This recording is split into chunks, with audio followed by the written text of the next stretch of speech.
যার কান্নায় হাজারো ভক্ত সমর্থক কাঁদে, যার কান্নায় তাহিরপুর, জামালগঞ্জ, মধ্যনগর ও ধর্মপাশার খেটে খাওয়া সাধারণ মানুষের চোখে পানি আসে।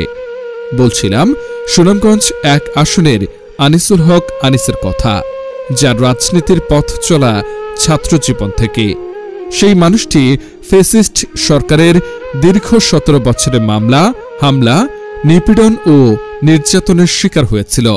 তারই প্রতিফলে বিএনপির চেয়ারপারসন বেগম খালেদা জিয়া, দেশনায়ক তারেক রহমানের নির্দেশে গত ৩রা নভেম্বর বিএনপির মহাসচিব মির্জা ফখরুল ইসলাম সুনামগঞ্জ ১ আসনের ধানের শীষের আমানত তার হাতেই তুলে দেন।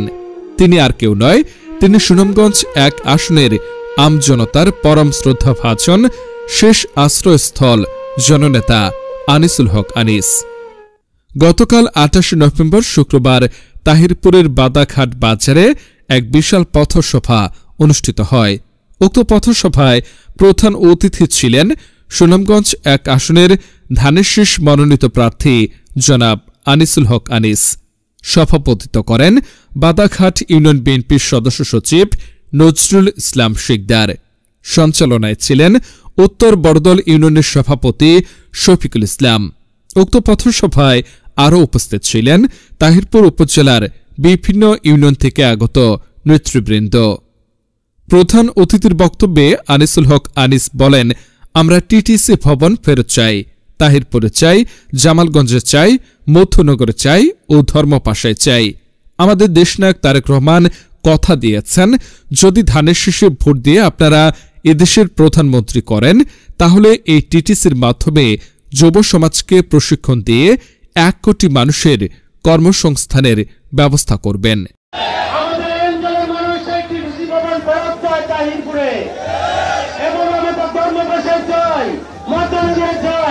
আমাদের তাহিরপুরে চাই, জামালগঞ্জে চাই, টিটিসি ভবনের মাধ্যমে আমরা প্রশিক্ষিত যুবক চাই।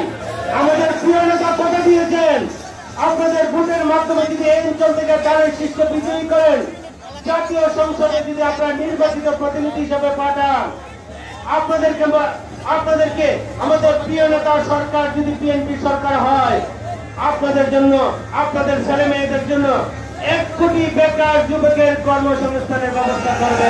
তিনি আরও বলেন, সুনামগঞ্জ ১ আসনের প্রত্যেকটি উপজেলার রাস্তার উন্নয়ন করে জেলা শহরের সাথে সংযোগ করা হবে।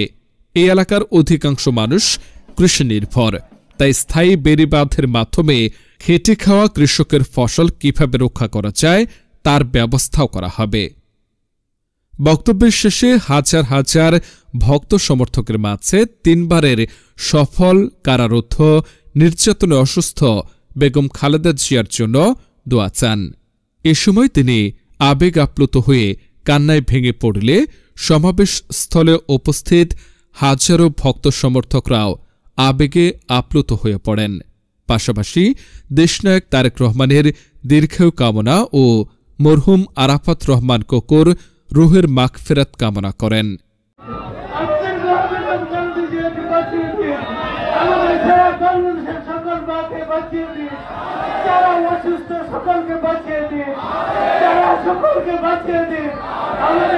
এই পথসভা স্থানীয় বিএনপি, যুবদল, স্বেচ্ছাসেবক দল, কৃষক দল, ছাত্রদল সহ আমজনতার উপস্থিতিতে যেন মুহূর্তেই জনসমুদ্রে পরিণত হয় এবং সাধারণ মানুষ মনে করেন সুনামগঞ্জ ১ আসনের প্রার্থী হিসেবে মনোনয়নপ্রাপ্ত আনিসুল হক আনিসই একমাত্র যোগ্য।